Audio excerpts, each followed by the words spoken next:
Ben gives us 5 metrics by which we may test whether a product is awesome, or powerful, in his words. They are: 1. It has a demand. Usually, the strongest indicator of demand is having people demonstrate a hardcore need for the product.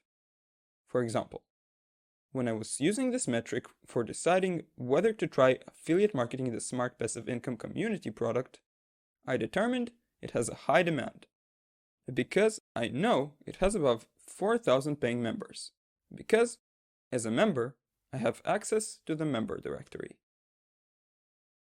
2. It is cheaper in money than its perceived value. When I joined the community, the price was $66 a month, and there were 4 meetings with Pat Flynn every month. This alone was worth more value to me than the $66 price. 3. Company reputation. Trust is the foundation of a strong relationship. When I was considering to join the community, I have known about Pat's content for a very long time, and read all 3 of his books, and applied something from each. I also heard he was making his monthly SPI income reports publicly available, which showed him as transparent and trustworthy to me. 4.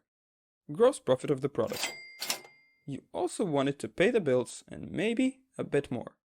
So make sure the product is profitable enough before you go into the trouble of marketing it.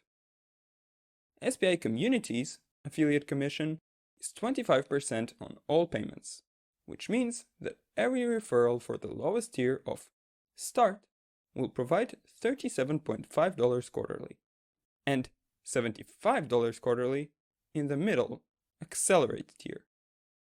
At this point, I'd be grateful for even $1. But what is even more important is that it is a product I use myself and I see productivity results with it, although not monetary results for now. 5. Speed of delivery.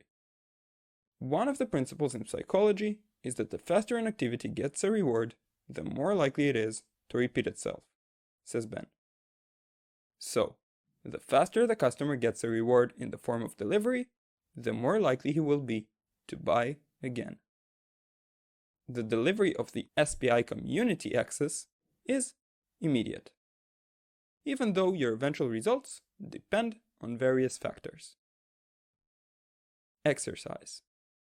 A. Rate how awesome your potential product of choice is in each of the 5 metrics on a scale of 1 to 5 to the best of your understanding. I am trying an affiliate product to begin with because it requires a lot less time and money than physical products. It makes sense to me since the purpose is to test how its marketing works. If you go for an affiliate product too, note that it must be one that you've tried yourself and sincerely believe may benefit your audience. So says Pat Flynn in his affiliate marketing guide, which you may find in the description. B. If it seems it's not awesome enough, switch to another product and repeat the same 5 metrics rating until you find a product that is satisfactory. Exercise 1 is determine your product's awesomeness with 5 metrics. After determining our product's awesomeness generally, we may go a little deeper on one of its metrics: demand. In the book, Ben suggests we use 2 sources to find demanded products.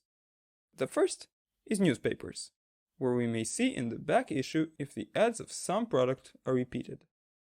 If they are, they're likely profitable. Otherwise, the advertiser probably wouldn't keep repeating them for long. The second is a directory called SRDS.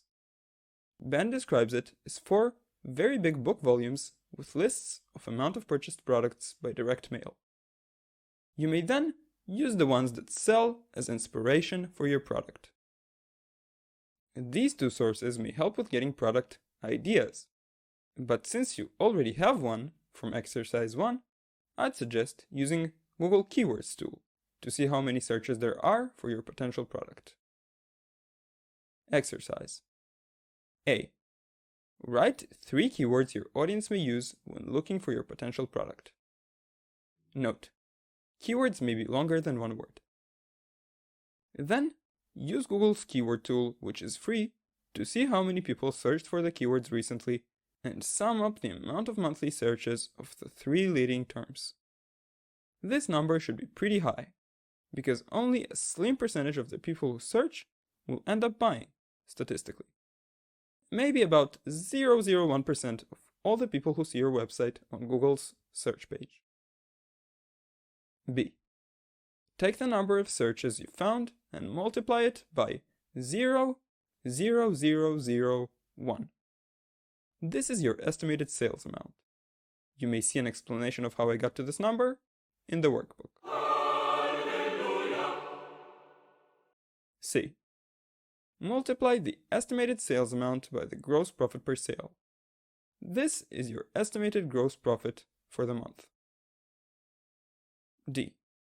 Write down what it will cost you in time and effort to market this product. E. And finally, write down whether you think it's worth it or not, and why. F. If you decided it's not worth it, try other keywords first, and if you find no demand, choose another potential product and repeat exercises 1 and 2. Exercise 2 is calculate whether the investment is worth it.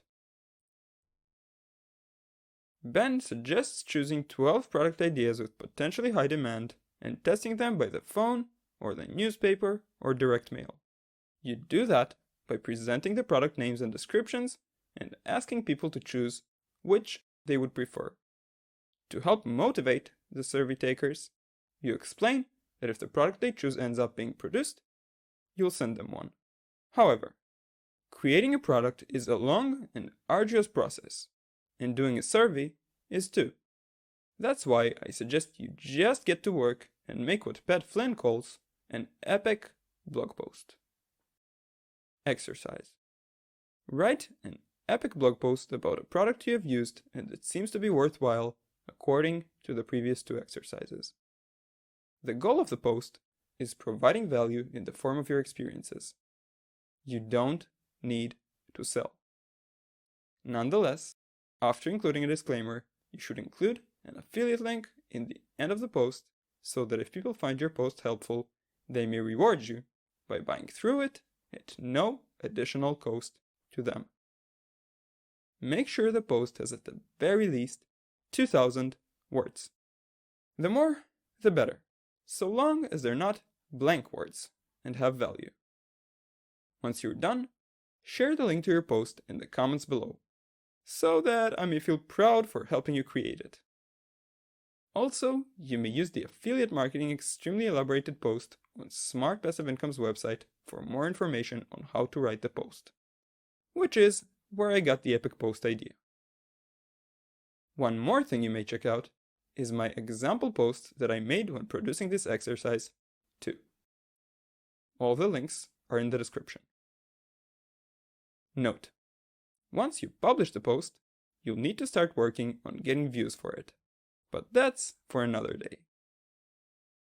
Exercise 3 is make an epic affiliate blog post. It is possible that you didn't yet start working on the exercises because they seem complicated. That's why I want to give you a fillable workbook to make the task simpler. It may help with having all your thoughts neatly organized in one place as you go through the exercises, instead of writing everything in a text document. I believe it will increase your chance of applying the exercises. That's why I highly suggest you download it in the description below. Thank you for taking the time to improve yourself, and see you in the next videos, Improvementers. Bye-bye.